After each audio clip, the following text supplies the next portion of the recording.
दिल से बुलाया केमिस्ट्री क्लास 12 का इंपॉर्टेंट क्वेश्चन बताने के लिए हिमांशु कुमार है। तो आज हम लोग दोस्त फुल एचडी में एग्जाम में आया हुआ इंपॉर्टेंट क्वेश्चन का सॉल्यूशन करेंगे। इंपॉर्टेंट क्वेश्चन में आज हम लोग दोस्त नेमिक रिएक्शन का सॉल्यूशन करेंगे और नेमिक रिएक्शन में हम लोग एल्डोल कंडेंसेशन रिएक्शन का सॉल्यूशन करेंगे। देखिए दोस्त, केमिस्ट्री में अगर किसी तरह का कोई प्रॉब्लम हो तो ये जो आपको कांटेक्ट नंबर दिया गया है, इस कांटेक्ट नंबर पर आप मैसेज कीजिएगा, आपको वो सॉल्यूशन पहुंच जाएगा, चाहे वो मदद आपको आराम से पहुंच जाएगा। अब हम दोस्त क्वेश्चन में आते हैं। Question number 40। क्वेश्चन नंबर 40 दोस्त ये एल्डोल कंडेंसेशन रिएक्शन 2015 में भी आया था। 2015 के बाद बहुत सारे सालों में ये एग्जाम में आएगा क्वेश्चन है एल्डोल कंडेंसेशन रिएक्शन। ये रिएक्शन किसी भी हाल में आप पढ़ के जाएगा। इस क्वेश्चन में पूछने का बहुत सारा तरीका। पहला तरीका पूछेगा कि एल्डोल कंडेंसेशन रिएक्शन का शॉर्ट नोट्स लिखिए। दूसरा तरीका एक केमिकल रिएक्शन दे देगा और बोलेगा कंप्लीट द फॉलोइंग रिएक्शन, मतलब निम्नलिखित रिएक्शन को पूरा कीजिए एल्डोल कंडेंसेशन रिएक्शन की मदद से। फिर तीसरा तरीका इसका एग्जांपल को कन्वर्जन के रूप में आपको पूछ देगा। तो सबसे पहले हम लोग जानेंगे दोस्त ये आपका कंडेंसेशन रिएक्शन क्या होता है।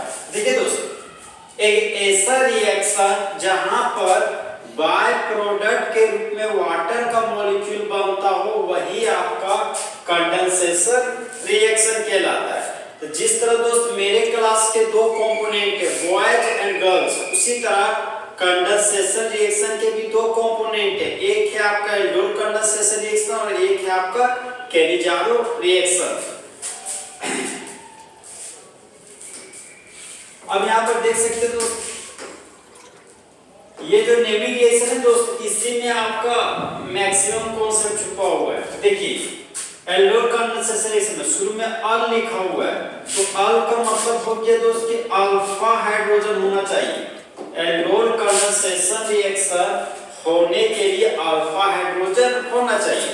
तो अल का मतलब हो गया दोस्त alpha hydrogen should be present. Alpha hydrogen should be present in aliphatic aldehyde or ketone. Aliphatic aldehyde or ketone, मतलब दोस्त एल्डोल कंडेंसेशन रिएक्शन होने के लिए अल्फा हाइड्रोजन उपस्थित होना चाहिए और वह अल्फा हाइड्रोजन आपका एल्डिहाइड चाहे कीटोन में पाया जाएगा। फिर नेक्स्ट पॉइंट आते हैं दोस्त एल्डोल कंडेंसेशन रिएक्शन में किस रिएजेंट को यूज करेंगे हम लोग। देखिए दोस्त, यहाँ पे अल के बाद इस पे डी लिखा हुआ है, तो डी का मतलब ये दिल वाला सोडियम हाइड्रोक्साइड। यहाँ पर रिएजेंट के रूप में दोस्त दिल वाला सोडियम हाइड्रोक्साइड लेंगे। दिल वाला बोले तो दोस्त डाइल्यूट सोडियम हाइड्रोक्साइड। रिएजेंट के रूप में हम लोग एल्डोल कंडेंसेशन रिएक्शन में डाइल्यूट सोडियम हाइड्रोक्साइड लेंगे। अब ये डाइल्यूट सोडियम हाइड्रोक्साइड क्या है, तो देखिए दोस्तों, एक हाथ में मेरा सोडियम हाइड्रोक्साइड है, दूसरा हाथ में पानी है। तो जब पानी का मात्रा ज्यादा हो और सोडियम हाइड्रोक्साइड का मात्रा कम हो तो उसी को हम लोग डाइल्यूट सोडियम हाइड्रोक्साइड कहते हैं। अब फिर थोड़ा सा आगे पढ़ते हैं दोस्त, यहाँ देखते हैं दो लिखा हुआ है। दो का मतलब है दोस्त दो सेम मॉलिक्यूल वाला एल्डिहाइड लेना है, चाहे दो सेम मॉलिक्यूल वाला कीटोन का रिएक्शन डाइल्यूट सोडियम हाइड्रोक्साइड के साथ करना, तब आपको प्रोडक्ट प्राप्त होगा। अब देखिए दोस्त, इसी एल्डोल कंडेंसेशन रिएक्शन को हम लोग 1 मिनट के अंदर कैसे कंप्लीट कर लेंगे रिएक्शन को, वो ट्रिक बताने जा रहे हैं आपको। तो इसी एल्डोल कंडेंसेशन रिएक्शन को ट्रिक की मदद से पूरा करते हैं, जो हमारा 1 मिनट से भी कम समय में बन जाएगा। हम बोले थे दोस्त कि अल का मतलब अल्फा हाइड्रोजन होना चाहिए, दो का मतलब दो सेम मॉलिक्यूल का एल्डिहाइड या कीटोन लेना चाहिए। तो फिलहाल दो सेम मॉलिक्यूल का हम एसिटाल्डिहाइड ले रहे हैं। एसिटाल्डिहाइड का फार्मूला हो गया हमारा दोस्त ये हो गया ये हो गया आपका कार्बोनिल ग्रुप। कार्बोनिल ग्रुप के पास दो खाली बॉन्ड है, तो एक खाली बॉन्ड में लगा दिए हम मिथाइल ग्रुप।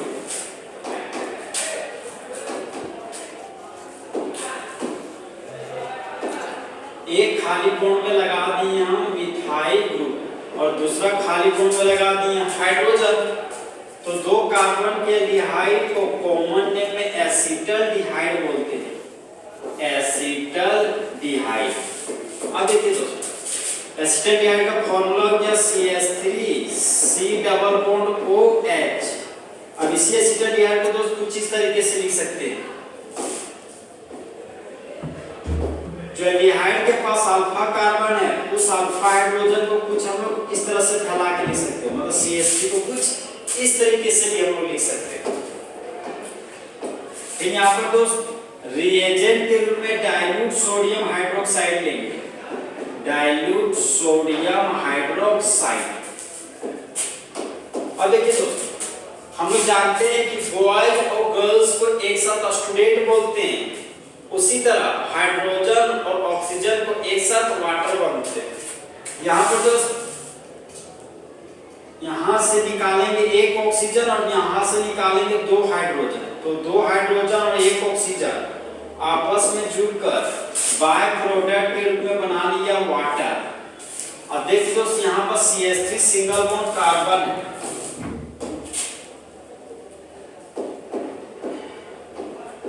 तो यहाँ पर प्रोडक्ट साइड लिख दिया CH3 सिंगल बॉन्ड कार्बन। अब इस कार्बन के पास एक हाइड्रोजन, तो उसी हाइड्रोजन को समेट कर लिख दिए हम लोग CH। फिर देख सकते दोस्त, यहाँ पर डबल बॉन्ड है, तो यहाँ पर लिख दिए हम डबल बॉन्ड।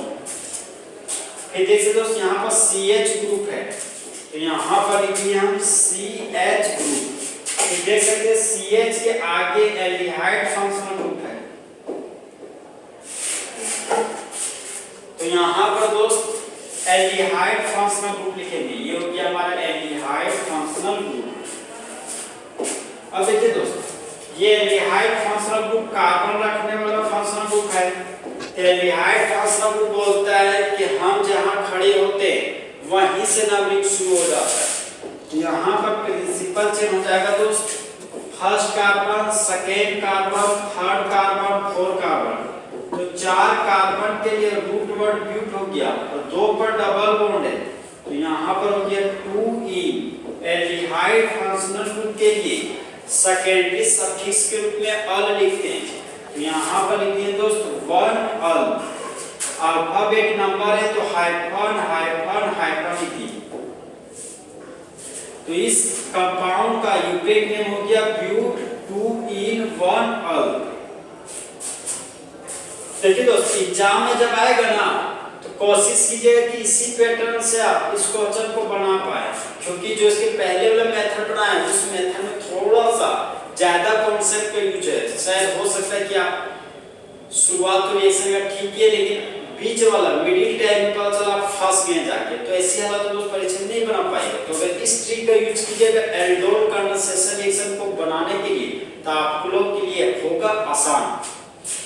अब देखिए दोस्तों, ये तो मेरा एसिटल्डिहाइड का रिएक्शन हो गया। अब मान लीजिए कि अगर इस हाइड्रोजन एटम को यहाँ से हटा दिया जाए और यहाँ पर अगर लगा दिया जाए मिथाइल ग्रुप, तो जाने दोस्त एक कार्बन, दो कार्बन, तीन कार्बन, तो ये बन गया हमारा 3 कार्बन का कीटोन। 3 कार्बन के कीटोन को हम लोग बोलते हैं दोस्त एसीटोन।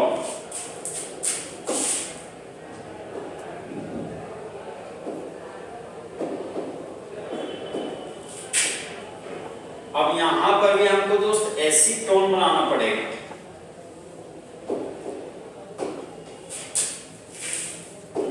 चलिए इसका फिर से एग्जांपल लेते हैं। मान लीजिए सबस्ट्रेट के रूप में लिया हम एसीटोन, जिसका फार्मूला हो गया ये हो गया कार्बोनिल ग्रुप, ये हो गया कीटोन, और इस कीटोन को लगा दिया 2 मिथाइल ग्रुप, ये हो गया आपका पहला मिथाइल ग्रुप, ये हो गया आपका दूसरा मिथाइल ग्रुप। तो एक कार्बन, 2 कार्बन, 3 कार्बन, 3 कार्बन के कीटोन को एसीटोन बोलते हैं। तो यहाँ पर दोस्त इस कंपाउंड का कॉमन नेम हो गया एसीटोन, तो यहाँ पर लिख दिए एसीटोन। और एसीटोन का ही यूपिक नेम हो गया प्रोपानोन। अब देखिए दोस्त इसी एसीटोन को एक बार और लिखेंगे। कार्बोनिल ग्रुप से जुड़ा हुआ कार्बन अल्फा कार्बन है और अल्फा कार्बन के पास रहने वाले हाइड्रोजन को अल्फा हाइड्रोजन कहते हैं। यहाँ पर दोस्त मिथाइल ग्रुप को हम लोग कुछ इस तरीके से लिख सकते हैं। ये हो गया हमारा मिथाइल ग्रुप को कुछ CH पास 2 हाइड्रोजन, ये हो गया CH3 ग्रुप। फिर मेरे पास कीटोन और एक और मिथाइल ग्रुप है एसीटोन बनने के लिए, तो यहाँ पर दोस्त कीटोन ग्रुप लिखे और यहाँ पर मिथाइल ग्रुप। देख सकते दोस्त एक कार्बन, 2 कार्बन, 3 कार्बन, ये भी 3 कार्बन का कीटोन एसीटोन ही है आपका।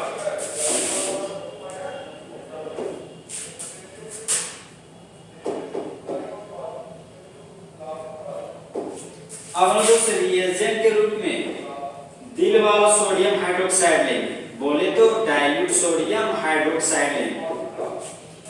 अब देखिए दोस्त ये 2 हाइड्रोजन इस ऑक्सीजन को देखकर वाटर का फॉर्मेशन करता है, बोलता है कि ये हाइड्रोजन इस ऑक्सीजन को देख के गाना गाता है कि तुमको देखा तो हाँ तुझे देखा तो कुछ ऐसा लगा जैसे उड़ता गगन, उड़ता पंछी और उड़ता पानी। मतलब हाइड्रोजन और ऑक्सीजन के जुड़ने से दोस्त यहाँ पर वाटर का फॉर्मेशन होगा। तो 2 हाइड्रोजन, यहाँ पर 2 हाइड्रोजन और 1 ऑक्सीजन के जुड़ने से वाटर बन गए। तो यहाँ पर दोस्त बाय प्रोडक्ट के रूप में बना दिए वाटर। अब देख सकते दोस्त इस कार्बोनिल कार्बन पर 2 को मिथाइल ग्रुप लगा हुआ है। तो यहाँ पर क्या करेंगे दोस्त, इस कार्बोनिल कार्बन पर लगा दिए 2 मिथाइल ग्रुप। ये हो गया हमारा पहला मिथाइल ग्रुप और ये हो गया दूसरा मिथाइल ग्रुप। फिर हम लोग देख सकते हैं दोस्त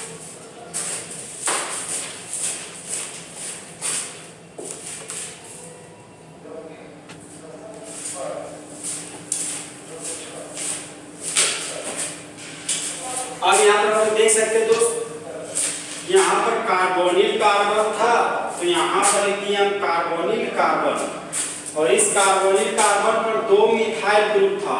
तो यहाँ पर दोस्त प्रोडक्ट साइड में 2 मिथाइल ग्रुप लिख दिए। फिर यहाँ पर देख सकते हैं दोस्त इस कार्बोनिल कार्बन के पास डबल बॉन्ड है, तो इस कार्बोनिल कार्बन के पास दोस्त डबल बॉन्ड लिख दिए। फिर ये जो डबल बॉन्ड है दोस्त इस अल्फा कार्बन CH ग्रुप से जुड़ जाएगा, तो यहाँ पर लिखिए हम CH। अब ये जो CH है वह कीटोन ग्रुप और मिथाइल ग्रुप से जुड़ा हुआ है, तो यहाँ पर दोस्त कीटोन ग्रुप और मिथाइल ग्रुप लिख देंगे। ये हो गया मेरा कीटोन ग्रुप और कीटोन ग्रुप से जुड़ा हुआ है मिथाइल ग्रुप। अब देखिए दोस्त इस कंपाउंड का हमको यूपेक नेम लिखना है। हम लोग देख सकते हैं दोस्त ये हमारा कीटोन फंक्शनल ग्रुप है। अगर कीटोन फंक्शनल ग्रुप को दाएं तरफ से नंबरिंग करते हैं तो first carbon second carbon 2 number पर कीटोन पाया जा रहा है। अगर बाएं साइड से नंबर करते हैं तो first carbon, second carbon, third carbon, fourth carbon, मतलब कीटोन फंक्शनल ग्रुप हमारा 4 कार्बन पे। तो 2 नंबर और 4 नंबर में छोटा नंबर 2 नंबर, इसलिए हम लोग दोस्त प्रिंसिपल चेन में नंबरिंग राइट टू लेफ्ट करेंगे। प्रिंसिपल चेन हो गया first carbon, second carbon, third carbon, fourth carbon, 5 carbon. अब ये ग्रुप प्रिंसिपल चेन से बाहर चला गया तो वह बन गया आपका ब्रांच। तो हम लोग जानते हैं तो CH3 को ब्रांच के रूप में मिथाइल बोलते हैं। अब 4 पर लगा हुआ है मिथाइल, तो यूपेक नेम में ब्रांच का नाम लिखते हैं, तो ब्रांच का नाम हो गया हमारा 4 मिथाइल। 5 कार्बन के लिए रूट वर्ड हो गया हमारा पेन, यहाँ पर लिखिए पेन। 3 नंबर पर डबल बॉन्ड है, यहाँ पर लिखिए दोस्त 3E। 2 नंबर पर कीटोन है, तो कीटोन फंक्शनल ग्रुप को सेकेंडरी सफिक्स के रूप में ऑन लिखते हैं। यहाँ हो गया मेरा 3 और यहाँ पर जाएगा 2 और यहाँ पर लिखिए दोस्त 2 और। फिर देख सकते दोस्त ये नंबर है, ये अल्फाबेट है, तो यहाँ पर हम लोग हाइफन का यूज करेंगे। ये हो गया हाइफन, ये हाइफन, हाइफन, हाइफन। अब इस केमिकल रिएक्शन को दोस्तों हम लोग कुछ इस तरीके से पढ़ेंगे कि जब दो सेम मॉलिक्यूल का एसीटोन का रिएक्शन हम लोग डाइल्यूट सोडियम हाइड्रोक्साइड के साथ करते हैं तब मेन प्रोडक्ट के रूप में 4 मिथाइल पेंट 3 ऑन बनता है। तो होने वाले रिएक्शन को एल्डोल कंडेंसेशन रिएक्शन कहते हैं। तो इस तरह हमारा दोस्त फुल एचडी में एल्डोल कंडेंसेशन रिएक्शन खत्म हुआ। तो दोस्त जले हुए को आग और बुझे हुए को राख कहते हैं और जो राख को बारूद बनाते हैं उसे हिमांशु कुमार कहते हैं।